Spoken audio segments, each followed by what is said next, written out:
Om Swastiastu. Assalamualaikum warahmatullahi wabarakatuh. Salam sejahtera bagi kita semua.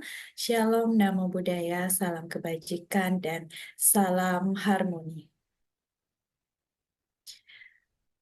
Pada presentasi hari ini, kami dari kelompok 3 akan menyajikan materi mengenai analisis SWOT, pengintegrasian teknologi dan media dalam pembelajaran, di mana video mengajar yang kami analisis bersumber dari YouTube. Next.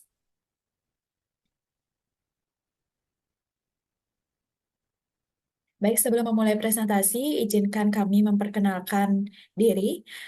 Adapun anggota dari kelompok 3, yaitu yang pertama Latifah Hasta Maulana Wibisono, yang kedua Rafidatun Nafis, yang ketiga Nilustri Damayanti, yang keempat Niputu Mira Sartikayanti, dan yang terakhir saya sendiri Niluh Putu Sukma Cahyani. Next.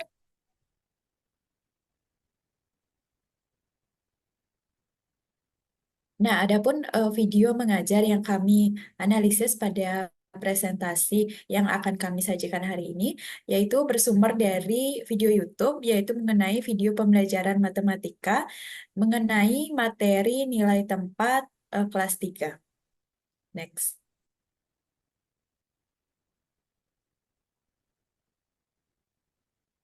Baik, materi yang pertama akan saya sampaikan, yaitu mengenai jenis teknologi yang digunakan pada video mengajar yang kami amati pada video mengajar yang kami analisis. Yang pertama yaitu LCD. Nah, LCD ini digunakan dalam perangkat seperti monitor, laptop, dan juga layar proyektor. Nah, pada video mengajar yang kami amati, LCD digunakan oleh guru untuk menampilkan materi ajar berupa video pembelajaran dan lagu nilai tempat bilangan, sehingga pembelajaran menjadi lebih efektif dan menyenangkan. Nah, hal ini akan memudahkan siswa dalam memahami konsep abstrak atau kompleks. Yang kedua yaitu proyektor. Proyektor yang digunakan dapat membantu guru untuk menampilkan materi pembelajaran dalam skala besar sehingga dapat dilihat oleh seluruh kelas. Nah, dengan proyektor, guru dapat menunjukkan atau menampilkan beberapa video pembelajaran sehingga dapat mendukung pembelajaran visual atau audiovisual. Kemudian yang ketiga yaitu speaker. Nah, pada video mengajar yang kami amati, speaker ini digunakan untuk memperkuat suara guru dan memainkan audio pembelajaran berupa lagu dan juga video pembelajaran. Nah, dalam kelas besar, speaker ini sangat membantu untuk memastikan bahwa semua siswa dapat mendengar dengan jelas. Next.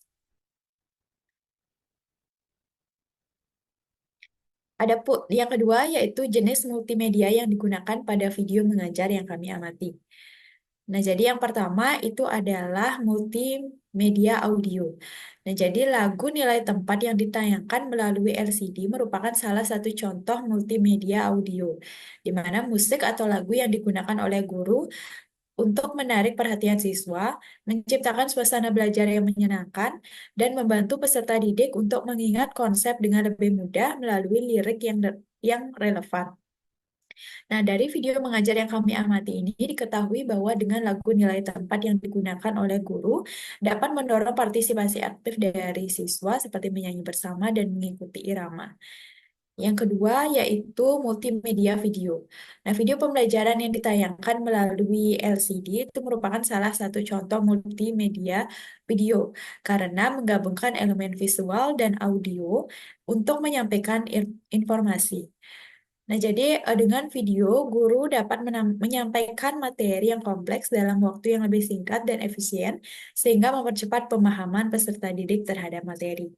Nah, sekian materi yang dapat saya sampaikan. Materi selanjutnya akan disampaikan oleh rekan saya. Pada rekan saya, Sri, dipersilakan.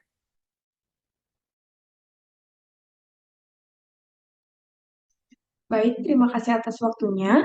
Pada kesempatan ini, saya akan menjelaskan mengenai atau memaparkan mengenai kekuatan atau keunggulan video pembelajaran dari platform YouTube. YouTube telah menjadi salah satu platform terbesar untuk berbagi video, termasuk video pembelajaran. Kemudahan akses dan keberagaman konten menjadikan YouTube sebagai sumber belajar yang menarik. Beberapa keunggulan menggunakan video pembelajaran dari YouTube. Yang pertama, accessibility. atau aksesibilitas. Video YouTube dapat diakses kapan saja dan di mana saja melalui perangkat yang terhubung internet. Ini memberikan fleksibilitas bagi siswa untuk belajar sesuai ritme mereka sendiri. Kemudian yang kedua, keberagaman konten. YouTube menawarkan berbagai macam topik dan gaya belajar. Ini memungkinkan peserta didik memilih konten yang sesuai dengan minat dan gaya belajarnya. Keunggulan yang ketiga, visual audio. Visual audio merupakan kombinasi visual dan audio pada video yang membuat pembelajaran lebih menarik dan mudah dipahami. Visualisasi konsep abstrak dapat membantu peserta didik membangun pemahaman mereka yang lebih baik. Kemudian yang keunggulan yang keempat, pembelajaran berdiferensiasi. Melalui video pembelajaran YouTube dapat memenuhi kebutuhan belajar peserta didik yang berbeda-beda. Siswa lebih visual dapat memahami konsep melalui video. Sementara peserta didik yang memiliki gaya belajar auditori dapat belajar dari penjelasan verbal. Serta keunggulan yang terakhir yaitu pembelajaran berkolaboratif. Melalui pembelajaran menggunakan video YouTube dapat dijadikan sebagai titik awal untuk berdiskusi atau melakukan proyek kelompok untuk peserta didik di dalam kelas maupun pada kegiatan pembelajaran lainnya. Materi selanjutnya akan dibahas oleh rekan saya. Untuk rekan saya dipersilakan. Selanjutnya saya akan menjelaskan beberapa kelemahan dari penggunaan teknologi dan media pembelajaran. Yang pertama yaitu proyektor. Terdapat beberapa kelemahan yaitu adanya kesalahan teknis yang dapat terjadi seperti gangguan pada pencahayaan, pengaturan fokus, dan proyektor yang susah terhubung dengan laptop. Dalam penggunaan proyektor ini, jika pencahayaan di kelas terlalu terang, maka tampilan dari proyektor tidak akan maksimal. Yang kedua yaitu dari kelemahan dari laptop. Dapat beberapa kelemahan. Yang pertama yaitu kurang adanya keterbatasan interaksi langsung antara siswa dan guru, rentan mengalami kendala teknis, dan terlalu fokus pada visual. Keterbatasan interaksi langsung ketika guru terlalu sering menggunakan laptop, interaksi langsung dengan siswa bisa berkurang, dan pengajaran cenderung menjadi lebih satu arah karena guru lebih fokus terhadap perangkat. Yang kedua yaitu rentan terhadap berbagai masalah teknis seperti perangkat lunak yang tidak berfungsi, virus, atau masalah lain. Jika guru tidak terbiasa menangani masalah seperti ini, maka diperlukan waktu yang cukup lama dan dapat menghambat kelancaran pembelajaran. Kemudian penggunaan speaker.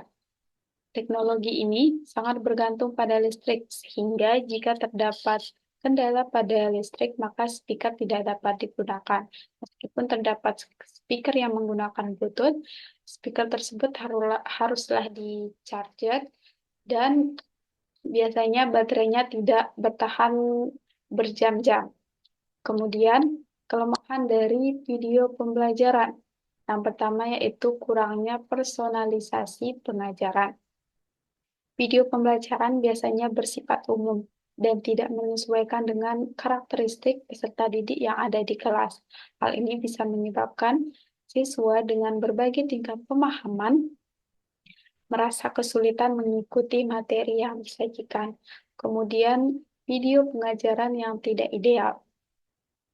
Kualitas video tidak selalu bagus. Jika video yang digunakan memiliki kualitas gambar, suara, atau konten yang kurang baik, siswa mungkin akan kesulitan memahami materi yang disampaikan. Hal ini dapat menyebabkan kebingungan atau pemahaman yang tidak akurat. Selain itu, tidak semua video pembelajaran yang ada di beberapa aplikasi seperti YouTube, materinya itu bersumber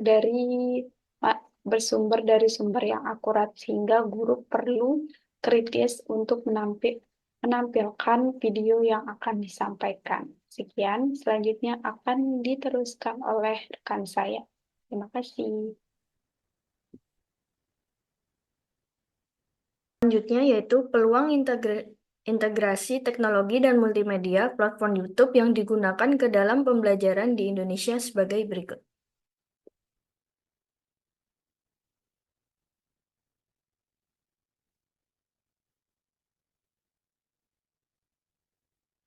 Yang pertama ada aksesibilitas yang luas. Aksesibilitas yang luas mengacu pada kemudahan dan keterjangkauan bagi siapa saja untuk mengakses dan memanfaatkan sumber belajar yang ada di YouTube. Ini berarti bahwa materi pembelajaran di YouTube dapat dijangkau berbagai kalangan tanpa batas waktu, tempat, atau latar belakang. YouTube menyediakan jutaan video pembelajaran dalam berbagai mata pelajaran dan tingkat kesulitan, mulai dari tingkat dasar hingga lanjut. Peserta didik dapat mengakses materi pembelajaran kapan saja dan di mana saja, selama terhubung dengan internet. Selain itu juga, peserta didik dapat belajar dengan kecepatan mereka sendiri dan mengulang materi yang belum dipahami. Selanjutnya, peningkatan motivasi dan keterlibatan. Peningkatan motivasi dan keterlibatan yang dimaksud di sini adalah kondisi di mana peserta didik merasa lebih tertarik, antusias, dan aktif dalam proses pembelajaran. Mereka merasa memiliki tujuan yang jelas dalam belajar, serta merasakan kepuasan ketika berhasil mencapai tujuan tersebut. Banyak kreator konten pendidikan membuat video yang kreatif dan menghibur, sehingga dapat meningkatkan minat belajar siswa. Fitur komentar pada YouTube memungkinkan siswa untuk berinteraksi dengan membuat konten dan sesama peserta didik, sehingga mendorong diskusi dan kolaborasi. Selanjutnya, pembelajaran yang personalia. Pembelajaran yang personalia adalah pendekatan pembelajaran yang dirancang untuk memenuhi kebutuhan minat dan gaya belajar masing-masing peserta didik secara individual. Tidak ada lagi pendekatan satu untuk semua ukuran, tetapi setiap siswa mendapatkan pengalaman belajar yang disesuaikan dengan dirinya. Peserta didik dapat memilih video yang sesuai dengan gaya belajar dan kecepatan masing-masing. Beberapa platform pembelajaran berbasis YouTube menawarkan fitur adaptif yang menyesuaikan materi dengan tingkat pemahaman peserta didik. Serta algoritma YouTube dapat merekomendasikan video berdasarkan riwayat pencarian dan tontonan peserta didik. Yang terakhir, pemanfaatan bagi guru. YouTube menawarkan segudang manfaat bagi pendidik. Sebagai sumber materi pembelajaran yang kaya, YouTube menyediakan berbagai video edukatif yang dapat memperkaya materi ajar. Selain itu, platform ini juga menjadi inspirasi bagi pendidik untuk menciptakan pembelajaran lebih inovatif dan interaktif. Pendidik dapat memanfaatkan YouTube untuk berkomunikasi dengan peserta didik, memberikan umpan balik, dan bahkan mempromosikan prestasi peserta didik. Namun, penting bagi pendidik untuk selektif dalam memilih video dan mengintegrasikannya ke dengan materi pembelajaran yang lebih efektif. Dengan demikian, YouTube dapat menjadi alat yang sangat berharga untuk meningkatkan kualitas pembelajaran dan membuat proses belajar menjadi lebih menyenangkan bagi peserta didik.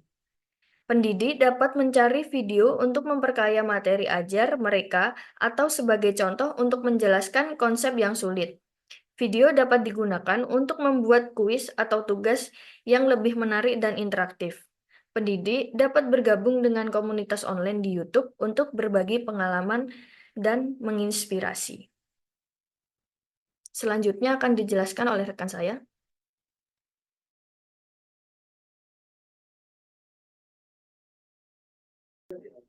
Pembahasan selanjutnya yaitu ancaman dan tantangan atau challenge yang muncul jika dilakukan integrasi teknologi dan multimedia yang digunakan tersebut ke dalam pembelajaran di Indonesia. Yang pertama yaitu ancaman. Ancaman yang mungkin muncul yaitu terjadinya kesenjangan belajar antara peserta didik, yang mana hal tersebut dikarenakan tidak semua peserta didik memiliki akses yang sama terhadap perangkat elektronik dan koneksi internet yang memadai untuk menonton video pembelajaran yang ditampilkan oleh guru di kelas saat di luar kegiatan pembelajaran. Misalnya saja ketika peserta didik ingin mempelajari kembali video tersebut di rumah. Selanjutnya yaitu tantangan atau challenge. Tantangan ini lebih dirasakan oleh guru yang mana menuntut guru untuk lebih kreatif.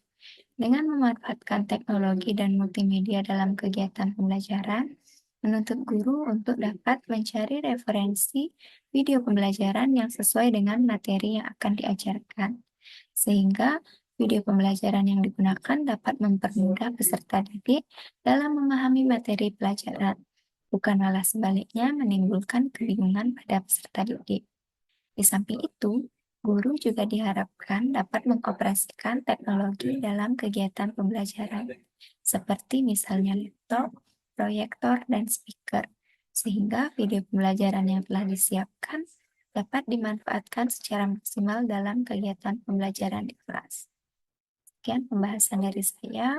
Waktu saya serahkan kembali kepada moderator.